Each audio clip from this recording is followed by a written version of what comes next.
अष्टांग योग के अभ्यास के लिए सर्वप्रथम हमें अपने शरीर को सुदृढ़ बनाना है, जिससे हमारा शरीर ऊर्जा में कोई कठिनाई ना हो, आसानी से इसका हम पालन कर सकें। कठिनाई तो हर एक अंग के पालन में आती है, इसलिए हमें सबसे पहले क्या है, यम। यम में क्या आता है, अहिंसा, सत्य, अस्तेय, ब्रह्मचर्य, अपरिग्रह। नियम, नियम में क्या आता है, शौच, संतोष, तप, स्वाध्याय, निधान। ये यम और नियम का पालन होना शुरू हो, तब उसके बाद तीसरा नंबर होता है आसन। आसन से का मतलब दो प्रकार से होता है। एक तो वो आसन जिसे हम बिछाते हैं, और दूसरा आसन जिसमें हम बैठते हैं, जिस स्थिति में, जिस पोजीशन में, जिस आकृति में जिस हम बैठ सकते हैं, आसानी से श्रद्धापूर्वक लंबे समय तक बैठ सकते हैं, उसको बोलते हैं आसन। जिसमें मैं बैठा हूँ, स्वस्तिक आसन, सिद्धासन, सिद्धासन ये है। और इसी के बाद इसको ऐसे पद्मासन हो जाता है, पद्मासन में बैठ सकते हैं। और सुख आसन, आराम से एकदम सुखपूर्वक बैठ सकते हैं। ये ध्यानात्मक आसन है। इन आसनों में बैठकर हम ध्यान कर सकते हैं। जिनका अभ्यास दृढ़ हो जाएगा वह आगे इसको काफ़ी लंबे समय तक बैठकर कर सकते हैं। शुरुआत 5 मिनट से करें, उसके बाद आगे बढ़ते जाएं। ये ऐसे बैठ सकते हैं, या ऐसे ज्ञान मुद्रा में ये मुद्राएं बना के बैठ सकते हैं। किसी भी एक स्थिति में बैठ जाएं, किसी भी एक आसन में बैठ जाएं। और आसन के बाद यम, नियम, आसन, प्राणायाम, प्रत्याहार, धारणा, ध्यान, समाधि। हमें आसन और प्राणायाम का अभ्यास करना है यहाँ पे। साथ में अपने चित्त को शुद्ध करने के लिए जो कुछ भी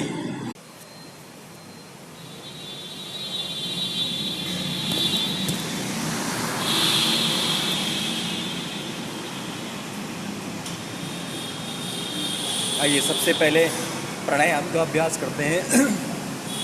एक स्थिर आसन, सुखासन, पद्मासन, स्वस्तिक आसन, सिद्धासन, किसी एक आसन में बैठ के हमें प्राणायाम का अभ्यास करना है। सबसे पहले क्या करना है, भस्त्रिका प्राणायाम।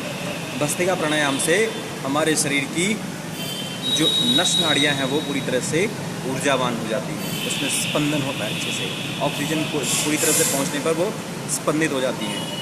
कुछ भी मैल छुपा होता है उसमें, कुछ भी किसी प्रकार का कोई रोग रहता है, कहते हैं ना, वह बाहर निकलना शुरू होता है पसीने के माध्यम से, मल के माध्यम से, कैसे भी करके वो निकल जाता है शरीर से। अब ये भस्त्रिका हमारे लिए क्या फ़ायदे लाते हैं, हमारे नासिका के लिए, श्वास के लिए, दमा के लिए, ब्रेन के लिए, आईसाइट के लिए, इन सभी के लिए लाभकारी होता है। चेहरे पे ओज और तेज लाता है, एक प्रकार से शरीर में गर्मी उत्पन्न कर देता है। तो इसको हमें गर्मियों में कम करना चाहिए।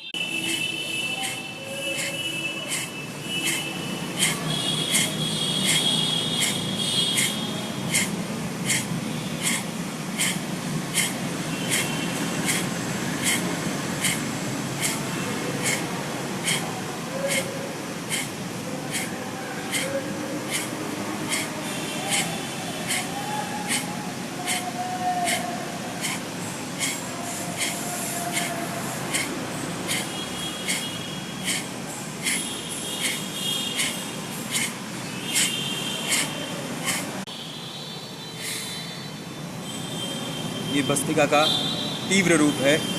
ऐसे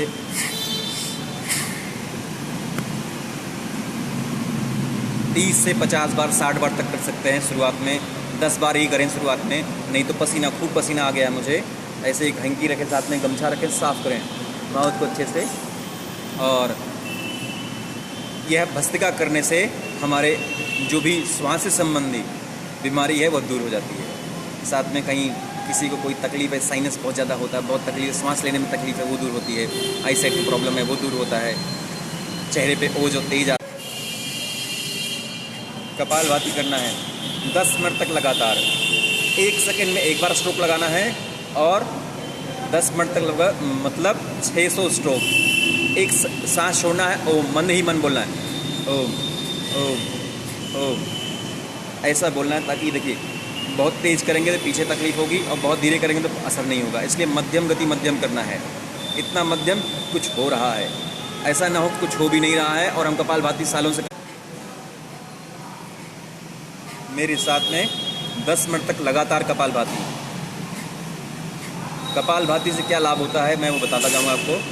गैस, कफ, acidity, ulcer, colitis, cholesterol, BP, blood sugar, high BP, low BP, मोटापा, अंडरवेट, ओवरवेट, ये सब बैलेंस हो जाते हैं।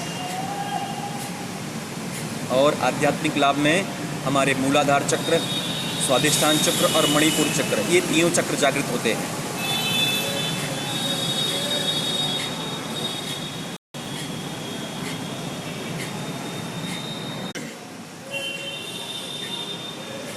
ध्यान रहे कि केवल बीच में ही स्टोव लगे, ऊपर नीचे दाहिने बाएं नहीं लगे, पूरा कंधा नहीं हिलाते रखना है।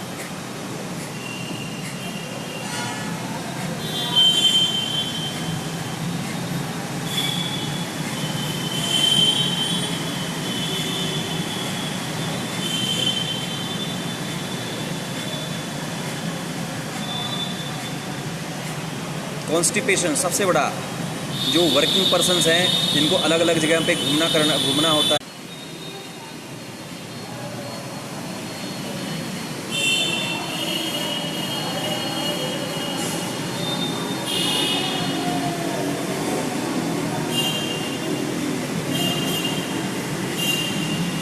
शुरुआत में कपालभाति 5 मिनट से स्टार्ट करें।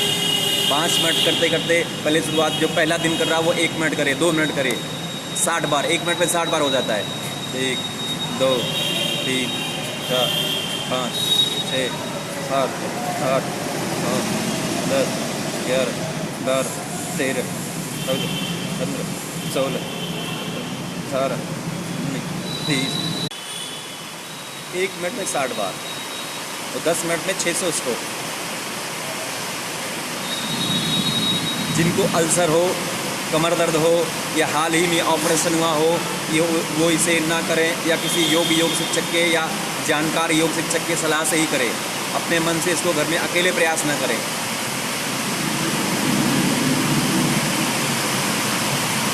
सभी के लिए क्या निर्देश है, आप सभी इसको अकेले ना करें या ऑनलाइन में आए।